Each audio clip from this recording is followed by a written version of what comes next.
لا تعتقد دين الروافض إنهم أهل المحال وحزبة الشيطان.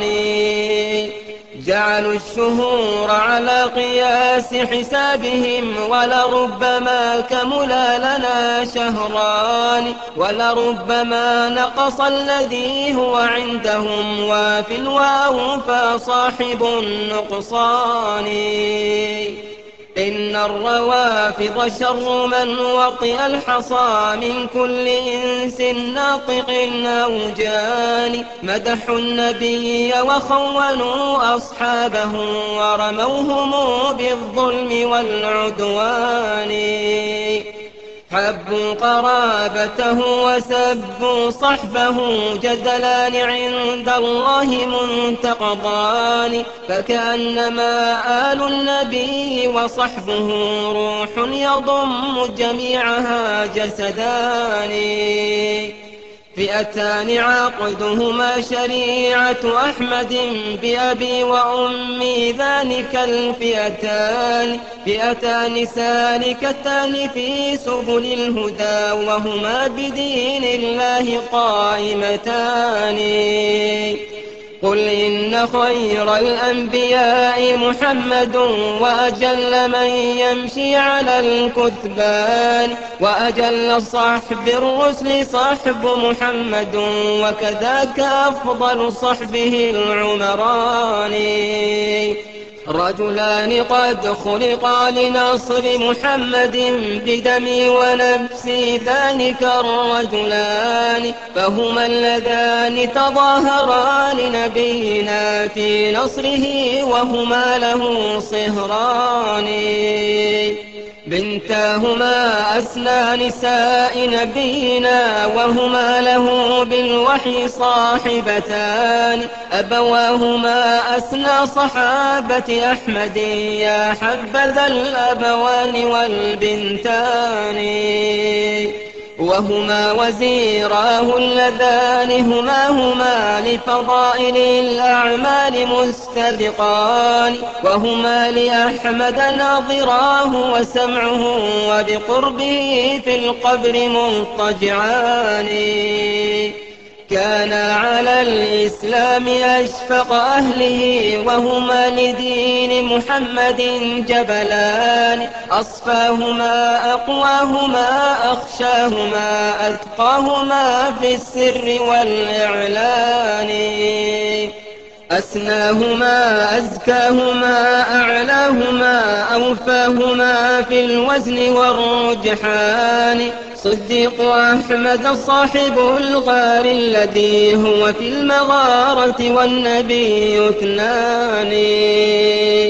أعني أبا بكر الذي لم يختلف من شرعنا في فضله رجلان. هو شيخ أصحاب النبي وخيرهم، وإمامهم حقا بلا بطلان. وأبو المطهرة التي تنزيهها قد جاءنا في النور والفرقان.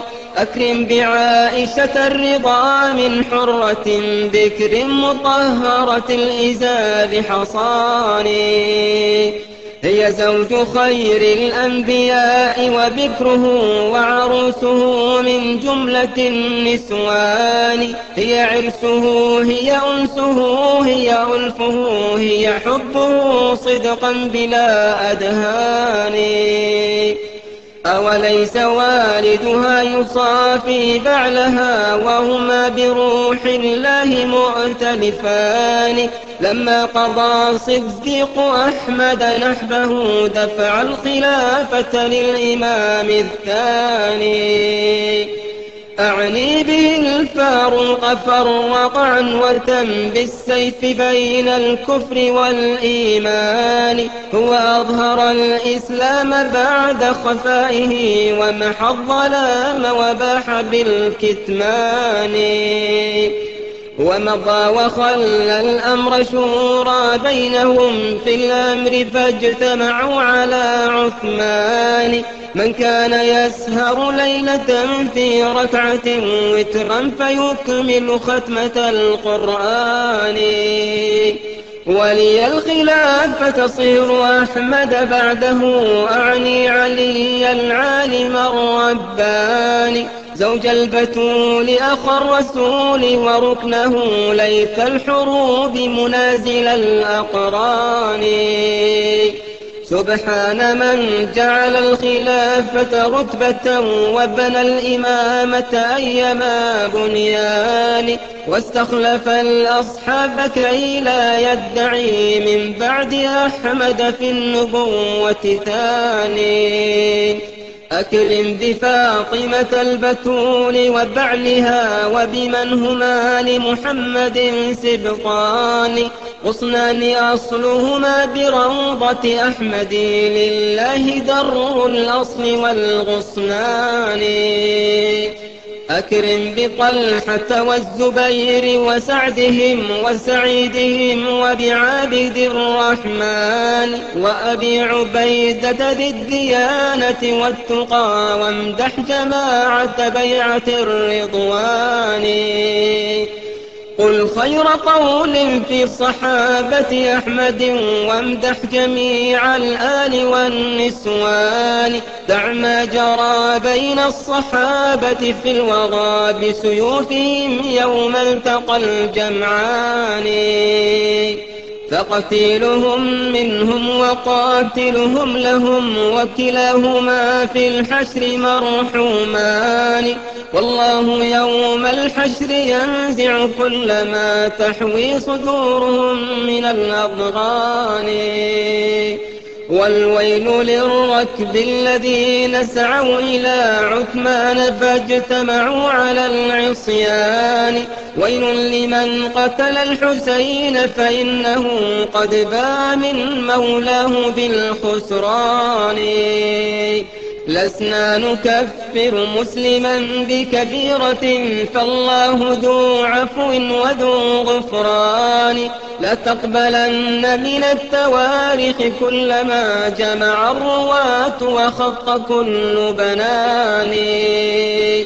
اروي الحديث المنتقى عن أهله، سيما ذوي الأحلام والأسنان، كابن المسيب والعلاء ومالك والليث والزهري أو سفيان. واحفظ رواية جعفر بن محمد، فمكانه فيها جل مكان، واحفظ لأهل البيت واجب حقهم، واعرف عليا أيما عرفان. لا تنتقصه ولا تزد في قدره، فعليه تصلى النار طائفتان، إحداهما لا ترتضيه خليفة، وتنصه الأخرى إلها ثاني. والعن زنادقة الجهالة، إنهم أعناقهم غلت إلى الأذقان، جحدوا الشرائع والنبوة واقتدوا بفساد ملة صاحب الإيوان. لا تركنن إلى الروافض، إنهم شتموا الصحابة دون ما برهان، لعنوا كما بغضوا صحابة أحمد، وودادهم فرض على الإنسان. حب الصحابة والقرابة سنة ألقى بها ربي إذا أحياني،